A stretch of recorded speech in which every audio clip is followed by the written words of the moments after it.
2025 সালের 11ই মে, মানে আজ থেকে প্রায় 3 মাস আগের ঘটনা। মধ্যপ্রদেশের ইন্দোরের বাসিন্দা রাজা রঘুবংশীর সাথে ধুমধাম করে বিয়ে হয়েছিল 24 বছর বয়সী সোনাম রঘুবংশীর। ওদের বিয়েটা অ্যারেঞ্জ ম্যারেজ হলেও বিয়ের নানান ভিডিও ও রিল দেখে বুঝতে পারছেন কত আনন্দের সাথে আয়োজন করেছিলেন এই দুই পরিবার। সবাই একসাথে কত হাসি খুশি। 7 জন্মের প্রতিশ্রুতি নিয়ে এক নতুন জীবন শুরু করতে যাচ্ছে এই নবদম্পতি। কিন্তু তখন হয়তো কেউই আন্দাজ করতে পারেননি এই 7 জন্মের প্রতিশ্রুতি আসলে 1 মাসও টিকবে না।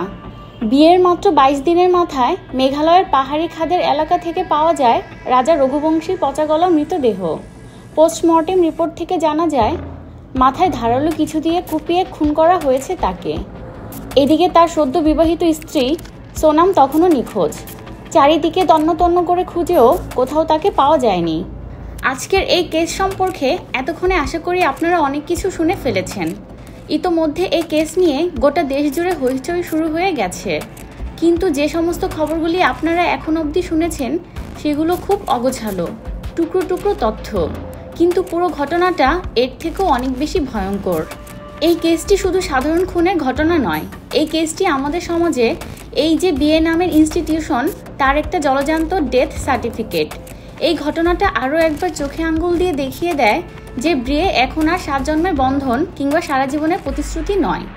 বিয়ে নিতান্তই একটি জুয়া খেলার মতো বিষয় হয়ে দাঁড়িয়েছে আমাদের দেশে, যে খেলায় যদি ভাগ্য ভালো থাকে তাহলে সারা জীবনের প্রতিশ্রুতি, ভরসা ও সংসার ইত্যাদি জেতা যায়।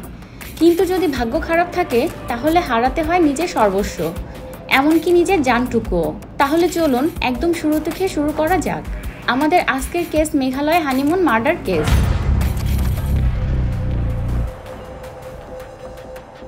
মধ্যপ্রদেশের ইন্দোর শহরের একজন ট্রান্সপোর্ট ব্যবসায়ী এই রাজা রঘুবংশী।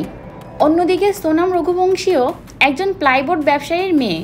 এবং দুই পরিবারের কথাবার্তার পরেই দুজনের বিয়ে ঠিক হয় এবং কথা মতো মে মাসের 11 তারিখে দুজনের বিয়ে হয়। বিয়ের বিভিন্ন ছবি ও ভিডিও দেখে আশা করি বুঝতেই পারছেন কতটা আনন্দের সঙ্গে বিয়ে সম্পন্ন হয়েছিল। কিন্তু বিয়ের ঠিক 9 দিন পর, অর্থাৎ 20 মে 2025, হানিমুনের উদ্দেশ্যে আসাম রওনা দেয় এই নবদম্পতি। এবং সেখানে প্রথমে মা কামাখ্যা দর্শন করে আশেপাশে বিভিন্ন জায়গা ঘুরে দেখতে শুরু করেন।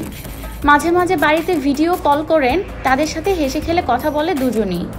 এবং এইভাবে আসামে 2 দিন কাটিয়ে 22 মে তারা রওনা দেয় মেঘালয়ের উদ্দেশ্যে।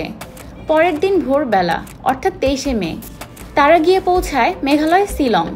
শিলং এমনিতে একটা সুন্দর একটা জায়গা। প্রতি বছর দেশ বিদেশের বহু মানুষ প্রকৃতির এই আশ্চর্য রূপ দেখতে আসেন। তাই রাজা ও সোনামও তার ব্যতিক্রম নয়। রাজা এবং সোনামও হোমস্টেতে চেকিং করে এক ফোঁটাও সময় নষ্ট না করে সাথে সাথে একটি স্কুটি ভাড়া করে আবার ঘুরতে বেরিয়ে পড়েন।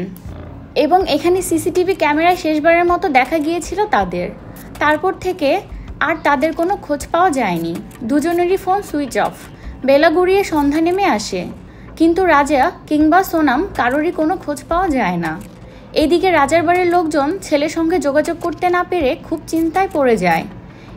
কয়দিনে যাই হয়ে যাক না কেন, রাতের বেলা অন্তত একবার হলো বাড়িতে ফোন করে খোঁজখবর জানিয়েছেন রাজা। তাই হঠাৎ করে এরকমভাবে দুজনেরই ফোন সুইচ অফ হয়ে যাওয়ায় বাড়ির লোকদের কিছুটা সন্দেহ হয়, নিশ্চয়ই তাদের কোনো বিপদ হয়েছে। তাই পরের দিন 24 মে রাজার ভাই বিপিন এবং সোনামের ভাই গোবিন্দ তড়িঘড়ি করে ফ্লাইটের টিকিট কেটে শিলং পৌঁছে যায়। শিলং গিয়েই প্রথমে তারা হোমস্টেতে গিয়ে খোঁজ করে, কিন্তু হোমস্টে থেকে জানিয়ে দেওয়া হয় তারা গত রাতে হোটেলে ফেরেনি। এবং এই কথা শুনেই সাথে সাথে বিপিন ও গোবিন্দ দুজনেই ছুটে যায় পুলিশ স্টেশনে এবং সেখানে গিয়ে রাজা ও সোনামের নামে একটা মিসিং রিপোর্ট ডায়েরি করেন। পুলিশও তৎক্ষণাৎ তাদের দুজনকে খুঁজতে শুরু করে দেয়। 1 দিন কাটে, 2 দিন কাটে, কিন্তু 3 দিন কেটে যায়, তবুও তাদের খোঁজ মেলেনি। কিন্তু পুলিশ তখনও হাল ছাড়েনি। পাহাড়ের বিভিন্ন জায়গায় স্লিপার ডগ দিয়ে খোঁজ চালাতে থাকে। তারপর ফাইনালি নিখোঁজ হওয়ার 10 দিন পর, অর্থাৎ 2 জুন 2025 সালে মেঘালয়ের ওই সাউটং জলপ্রপাতের কাছে গভীর খাদ থেকে একটি মৃতদেহ উদ্ধার করে পুলিশ। পানির উপর ভাসমান রক্তাক্ত একটা নিথর দেহ। বেশ কিছুদিন জলে পড়ে থাকার কারণে অলরেডি পচতে শুরু হয়েছে বডিটা। বিপিন এবং গোবিন্দ দুজনেই বডিটাকে শনাক্ত করেন। হ্যাঁ, বডিটা রাজা রঘুবংশীরই। পোস্টমর্টেম রিপোর্ট থেকে জানা যায় কেউ ধারালো কোনো অস্ত্র দিয়ে মাথায় বারবার কুপিয়ে খুন করেছে, কিন্তু এর ভরা জঙ্গলে কে করলো এ খুন? সে সময় পুলিশের কাছে এর থেকেও বড় প্রশ্ন, এইটা যদি রাজার ডেড বডি হয় তাহলে সোনাম এখন কোথায়? পুলিশ তখন প্রথমে ভেবেছিল এটা একটা ডাকাতের ঘটনা, নিশ্চয়ই খুন করে দামি জিনিসপত্র নিয়ে পালিয়েছে ডাকাতরা। পাহাড় জঙ্গলে এরকম ঘটনা খুব অস্বাভাবিক ঘটনা নয়, কিন্তু সোনাম এখন কোথায় গেল? পুলিশ প্রথমে আন্দাজ করেছিল আশেপাশে খুঁজলে হয়তো সোনামের ডেড বডি পাওয়া যাবে, তাই পুলিশ আবার তন্ন করে খুঁজতে আরম্ভ করলো, কিন্তু কোথাও কিছু খুঁজে পাওয়া গেল না। তাহলে কি ডাকাতরা সোনামকে কিডন্যাপ করে নিয়ে গেছে? পুলিশ আশেপাশে বিভিন্ন থানায় খোঁজ লাগায়, কিন্তু তাতেও কোনো লাভ হলো না। অন্যদিকে আন্টি জুন রাত 1টার দিকে উত্তরপ্রদেশের গাজীপুরের একটা ধাবায় কাঁদতে কাঁদতে গিয়ে উপস্থিত হয় সোনাম রাজবংশী। ধাবার মালিকের কাছে জানায় তাকে কিডন্যাপ করে এখানে নিয়ে আসা হয়েছে, এবং ধাবার মালিকের কাছ থেকে ফোন নিয়ে বাড়িতে ফোন করে জানায় সেই কথা। কিন্তু ধাবার মালিক কিডন্যাপের কথা শুনে সাথে সাথে পুলিশকে খবর দিয়েছিল, তাই কিছুক্ষণের মধ্যে পুলিশ এসে তুলে নিয়ে যায় সোনাম রাজবংশীকে।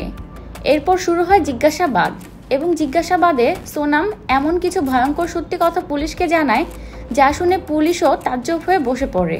কী ছিল সেই সত্যি, এবার সেটাই বলবো।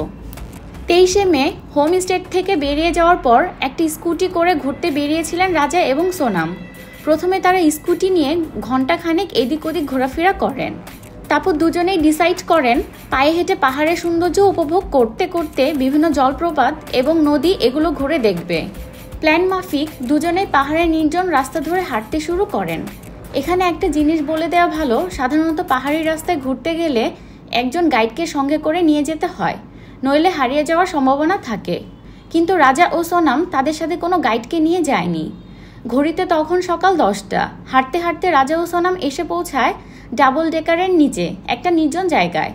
পাহাড়ের রাস্তায় এমনিতেই লোকজন থাকে না বললেই চলে, এদিকে গাছগাছালির কারণে চারপাশটা একেবারে নিস্তব্ধ। এখানে দাঁড়িয়ে রাজা সোনামের কয়েকটা ছবি তুলে দিচ্ছিল। এমন সময় হঠাৎ করে 3 জন ডাকাত রাজার উপর ঝাঁপিয়ে পড়ে। একটা ধারালো দা দিয়ে এলো পাথারি কোপ বসাতে শুরু করে। একটা কোপ গিয়ে লাগে রাজার মাথায়, সাথে সাথে মাটিতে লুটিয়ে পড়ে রাজা রঘুবংশী। এবং এভাবে রাজাকে খুন করার পর ডাকাতরা সোনামকে কিডন্যাপ করে তুলে নিয়ে যায় গাজীপুর। এটা ছিল সোনামের বক্তব্য। কিন্তু পুলিশের একটা জিনিস খটকা লাগে, শুধু মেঘালয় থেকে একটা 24 বছরের মেয়েকে কিডন্যাপ করে উত্তরপ্রদেশে চলে গেল, অথচ কেউ টের পেল না। এটা কি করে সম্ভব? পুলিশ আবারও শুরু করে জেরা করা, কিন্তু এবার একটু কড়াকড়িভাবে পুলিশের করা জেরার মুখে বেশিক্ষণ নিজের সাজানো গল্পটা ধরে রাখতে পারেননি সোনাম, এবং একটা সময় নিজের মুখে স্বীকার করে সবটা। সোনাম জানায় তার এই বিয়েটা তার কোনো মত ছিল না, সে একজনকে ভালোবাসত। তার নাম রাজ খুশুয়া সোনামের বাবার কাঠের ফ্যাক্টরিতে অ্যাকাউন্টেন্টের কাজ করে। সেখানেই দুজনের আলাপ পরিচয় এবং সেখান থেকেই প্রেম। কিন্তু সোনামের বাবা এক প্রকার জোর করে রাজ রঘুবংশীর সাথে বিয়ে করার জন্য রাজি করায় মেয়ে সোনামকে। তাই বিয়ের পরপরই 16ই মে সোনাম লুকিয়ে লুকিয়ে দেখা করতে যায় রাজ খুশুয়ার সাথে, এবং সেখানে দুজনে মিলে প্ল্যান বানায় রাজাকে খুন করে চিরতরে সরিয়ে ফেলার। তারপর 3 জন ভাড়াটে গুন্ডার সাথে কথা বলেন, সাজিয়ে নেয় সমস্তটা। তারপর সেই প্ল্যান মাফিক 23শে মে 2025 সালে রাজা এবং সোনাম গিয়ে পৌঁছায় শিলং, আর তাদের সাথে গোপনে গিয়ে পৌঁছায় 3 জন ভাড়াটে গুন্ডা। সোনামের থেকে মাত্র 1 কিলোমিটার দূরেই 3 জন গুন্ডা উঠেছিলেন হোটেলে। এরা 3 জন ওই দিন থেকে একদম রাত থেকে তাকে ফলো করছিল, আর সোনামের দায়িত্ব ছিল ঘুরতে ঘুরতে রাজাকে একটা নির্জন জায়গায় নিয়ে যাওয়া। এবং অবশেষে ব্রিজের উপরে গিয়ে খানিকটা হেঁটে যেতে যেতেই সোনাম রাজার থেকে কিছুটা পিছিয়ে যায় এবং ইশারা করে জানিয়ে দেয় ভাড়াটে গুন্ডাদের। এবং তারপর কি হলো তা তো একটু আগেই বললাম। পুলিশ জানিয়েছে সোনামের প্ল্যান ছিল খুব সিম্পল, রাজা খুন হওয়ার পর নিজের এই কিডন্যাপ হওয়ার গল্পটা সে সত্যি বলে চালিয়ে দেবে। তারপর কিছুদিন বিধবা হয়ে শ্বশুরবাড়িতে থাকবেন এবং একসময় নিজের বাড়িতে এসে নিজের প্রেমিকের সাথে আবার বিয়ে করবেন। কিন্তু ওই যে বলে না, কোনো ক্রাইমই পারফেক্ট হয় না, অপরাধী কিছু না কিছু একটা ভুল অবশ্যই করবে। এখানেও ঘটে যায় ঠিক তাই। রাজাকে খুন করার পর সোনাম আবার ফিরে গিয়েছিল ইন্দোর। সেখানে গিয়ে দেখা করেছিল নিজের প্রেমিক রাজ খুশুয়ার সাথে। অন্যদিকে পুলিশ ক্রমাগত সোনামের ফোনটাকে ট্রেস করার চেষ্টা করছিল, আর সেখানেই সোনামের কল রেকর্ড চেক করতে গিয়েই সোনামের সাথে রাজ খুশুয়ার একটা কানেকশন খুঁজে পায় পুলিশ। এবং সেই কানেকশন ধরেই পুলিশ প্রথমে গ্রেপ্তার করে রাজ খসুয়াকে এবং রাজ গ্রেপ্তার হওয়ার পর সোনামও আর কোনো উপায় খুঁজে না পেয়ে পালিয়ে যায় গাজীপুর এবং সেখানে গিয়ে শুরু করে তারই কিডন্যাপ হওয়ার সস্তা নাটক, কিন্তু তাতেও কিছু লাভ হলো না। এখন সবাই পুলিশের হেফাজতে। ইতিমধ্যে সোনামার স্টেটমেন্টের ওপর নির্ভর করে পুলিশ ওই 3 জন ভাড়াটে গুন্ডাকে গ্রেফতার করেছে। ওরা জানিয়েছে পাহাড়ে ওঠার সময় একটা টাইমে তারা নাকি হাল ছেড়ে দিয়েছিল। সোনাম তাদের 20 লক্ষ টাকা দেবে বলে রাজাকে খুন করার জন্য আবার মোটিভেট করে। ভাবতে পারছেন ভালোবাসা যে এতটা নির্মম হতে পারে?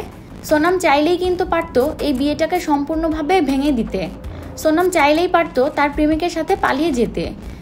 বিয়ের পর সোনাম চাইলেই এই বিয়ের ব্যাপারে কথা বলতে পারতো নিজের হাজবেন্ডের সাথে। চাইলে আরও অনেক কিছুই করতে পারতো সোনাম, কিন্তু করলো এমন একটা কাজ যেটা দেখে আজ গোটা দেশের মানুষ আতঙ্কিত। বিয়ে নামক প্রতিষ্ঠানের গায়ে আরও একটা কলঙ্ক। এই কেসগুলো শোনার পর বা জানার পর মানুষ আর ভরসা করতে পারবে এই বিয়ে নামক ইনস্টিটিউটের উপরে?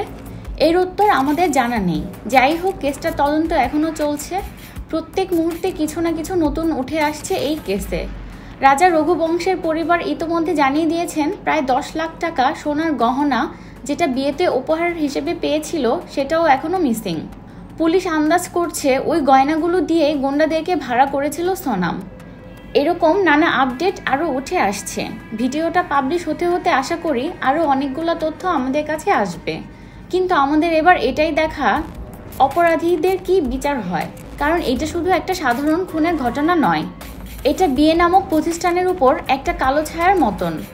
এই অপরাধীরা সঠিক বিচার পেলে কালো ছায়া কিছুটা কমবে কিনা আমার জানা নেই, তবে রাজা রঘুবংশের পরিবার কিছুটা হলেও শান্তি পাবে। এই ভিডিওটা আপাতত এখানেই শেষ করছি। দেখা হচ্ছে পরের ভিডিওতে।